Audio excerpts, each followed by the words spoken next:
좋은 아침입니다. 서창원 목사입니다. 오늘도 끝까지 순종하신 예수님을 닮아 예수님의 가르침을 따르는 복된 날이길 축복합니다. 오늘 이 아침에 우리가 함께 읽고 나누려는 하나님의 말씀은 마태복음 27장 27절로 31절까지의 말씀입니다. 제가 읽어드리겠습니다. 이에 총독의 군병들이 예수를 데리고 관정 안으로 들어가서 온 군대를 그에게로 모으고 그의 옷을 벗기고 홍포를 입히며 가시관을 엮어 그 머리에 씌우고 갈대를 그 오른손에 들리고 그 앞에서 무릎을 꿇고 희롱하여 이르되 유대인의 왕이여 평안할지어다 하며 그에게 침 뱉고 갈대를 빼앗아 그의 머리를 치더라. 희롱을 다 한 후 홍포를 벗기고 도로 그의 옷을 입혀 십자가에 못 박으려고 끌고 나가니라. 아멘. 예수님을 십자가에 못 박기 위해 끌고 가는 병정들의 모습을 통해 우리 시대에 비슷한 악함을 발견하게 됩니다. 아울러 예수님의 죽으심은 하나님의 말씀을 이루기 위한 순종의 길이었음을 다시 깨닫게 됩니다. 말씀을 자세히 살펴보겠습니다. 재판이 끝나고 십자가형을 언도받은 예수님은 로마 병사들에게 끌려갑니다. 그들은 예수님을 관정으로 끌고 갔고 관정에 머물러 있던 부대원들을 불러 모았습니다. 이에 총독의 군병들이 예수를 데리고 관정 안으로 들어가서 온 군대를 그에게로 모으고 아멘. 예수님을 채찍질하고 십자가에 못 박도록 넘겨주었기에 병사들은 이미 예수님을 채찍질하고 때렸을 것입니다.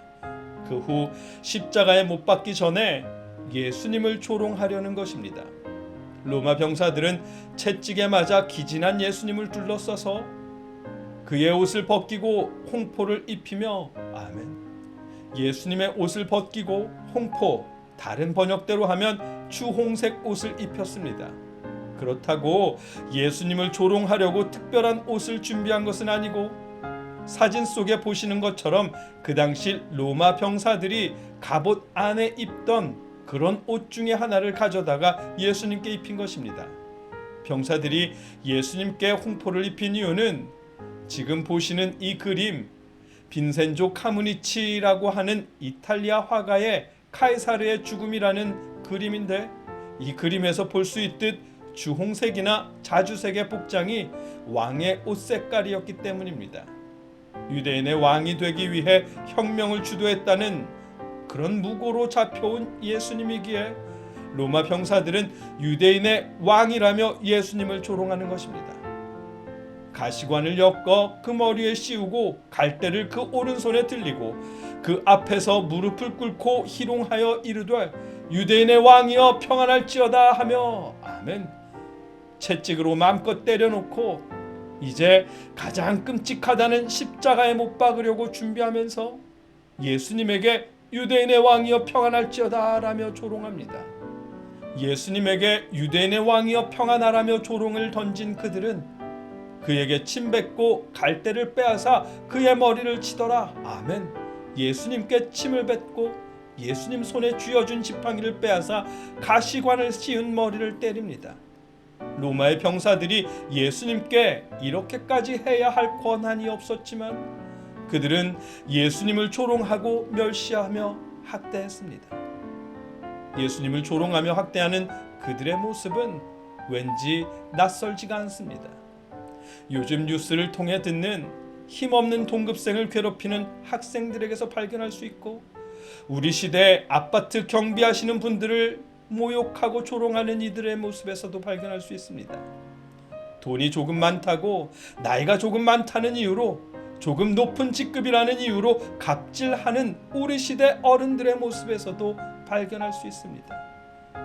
빌라도의 선언을 들었음에도 예수님에 대한 존중이 전혀 없는 로마 병사들의 모습은 상대방이 조금만 만만해 보이면 반말하고 함부로 대하며 무시하는 우리 시대 우리들의 모습에서도 발견할 수 있습니다. 우리가 이 시대를 위해 우리를 위해 기도해야 할 제목입니다. 예수님을 마음껏 조롱한 그들은 희롱을 다한 후 홍포를 벗기고 도로 그의 옷을 입혀 십자가에 못 박으려고 끌고 나가니라. 아멘. 예수님을 십자가에 못 박기 위해 끌고 갔습니다. 아무 죄도 없는 예수님은 형제인 유대인들에게 침뱉음을 당했고 뺨을 맞았으며 이방인들인 로마 병사들에게까지 침뱉음을 당하고 조롱당했습니다. 이처럼 조롱당하면서도 예수님은 얼굴을 돌리지 않았고 얼굴을 가리지 않았습니다.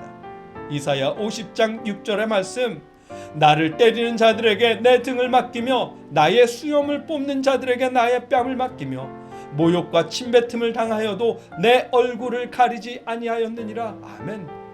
선지자들을 통해 하신 기록된 하나님의 말씀을 이루셨습니다.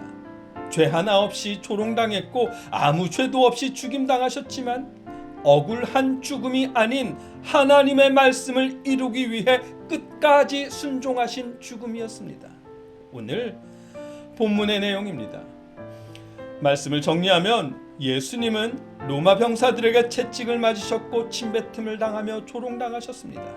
이렇게 조롱당하시면서까지 얼굴 한 번 돌리지 않고 얼굴을 가리지 않으신 것은 하나님의 말씀을 이루기 위한 적극적인 순종의 모습이었습니다. 아무 죄도 없이 붙잡혀서 고통당하고 조롱당하셨지만 조롱하는 병사들까지 용서하기 원하시는 하나님의 뜻에 따라 예수님은 순종하셨고 조롱당하며 십자가에 죽으셨습니다. 하나님의 말씀을 이루기 위해 순종하신 죽음이었습니다. 이 말씀을 우리 시대로 가져와도 마찬가지입니다. 간혹 자신들이 지지하는 누군가의 옥살이나 재판 혹은 죽음이 자신들의 판단에 억울하다고 여겨지면 이 시대 그리스도라느니 이 시대 예수라느니 하며 칭하던데, 여러분은 그러지 마십시오. 예수님의 죽음을 억울한 죽음으로 격화시키지 마십시오. 예수님은 자신의 정치적 입장을 고수하다가 힘에 밀려 조롱당하고 억울하게 죽으신 것이 아닙니다. 거듭말하지만 예수님이 조롱당하시고 죽으신 이유는 기록된 하나님의 말씀, 성경 말씀을 이루시기 위한 순종이었습니다. 여러분을 위한 하나님의 사랑, 우리를 위한 하나님의 그 사랑을 이루기 위해 로마서 5장 8절의 말씀, 우리가 아직 죄인 되었을 때에 그리스도께서 우리를 위하여 죽으심으로 하나님께서 우리에 대한 자기의 사랑을 확증하셨느니라. 아멘. 이 말씀처럼 하나님의 사랑을 증명하기 위해 하나님 말씀에 순종하며 기꺼이 감당하신 조롱이었고 죽음이었습니다. 죽기까지 순종하신 예수님의 십자가 사랑을 억울한 죽음으로 격화시키지 마십시오. 여러분과 제가 주님의 그 사랑을 생각하며 하나님의 말씀을 이루기 위해 순종하신 예수님을 닮아 이웃을 존중하고 사랑하며 순종할 수 있기를 주님의 이름으로 축복합니다. 함께 기도하겠습니다.